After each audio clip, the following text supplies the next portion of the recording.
Correction de l'exercice 29. On va démontrer ce qu'on appelle le théorème de Wilson. On prend un entier P plus grand que 2. On veut montrer que P est premier si et seulement si factoriel P-1 est congru à -1 modulo P. D'accord? Donc ici, c'est une équivalence qu'on souhaite démontrer. Donc on va faire une double implication. Alors on va commencer par supposer que P est premier. Alors, comme P est premier, ben Z sur PZ est un corps, hein. Et donc, je vais calculer factoriel P-1. Alors, factoriel P-1, donc voilà, c'est le produit de 1 à, enfin la classe de factoriel P-1, hein, toujours, c'est le produit des classes de 1 à P-1. Bien. Et en fait, là-dedans, je vais regrouper les éléments avec leur inverse. Donc, ce qui va se passer, c'est que il y a deux types d'éléments, hein. Les premiers éléments, c'est ceux qui sont leur propre inverse. Donc, ils vérifient x égale x-1, autrement dit, x car égale à 1 dans Z sur PZ. Et puis, bah, il y a les autres, ceux qui sont différents de leur propre inverse, d'accord? Et donc, ils vont être associés à leur inverse. Donc, ce qui va se passer, c'est que dans le produit, je vais regrouper tous les termes ici avec leur inverse.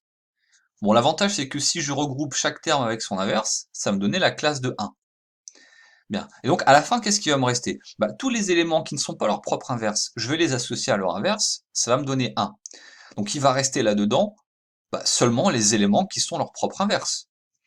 Autrement dit, il va me rester le produit donc des classes, enfin des x, lorsque x est dans z sur pz, et bon, x carré égale à 1, c'est-à-dire x est son propre inverse. Donc il me reste que ces éléments-là. Or, bah, j'ai qu'à regarder combien il y a d'éléments qui vérifient ça. Bah, résoudre l'équation x au carré égale à 1, bah, je factorise, c'est x moins 1 facteur de x plus 1 est égal à 0. Et du coup, vu que z sur pz est un corps, il est intègre, et donc soit x égale à 1 ou x égale moins 1. Ce qui veut dire que dans mon factoriel P-1 ici, en fait, il me reste classe de 1 fois classe de moins 1, et donc classe de moins 1. Ce qui signifie que factoriel P-1 est congru à -1 modulo P. Ok?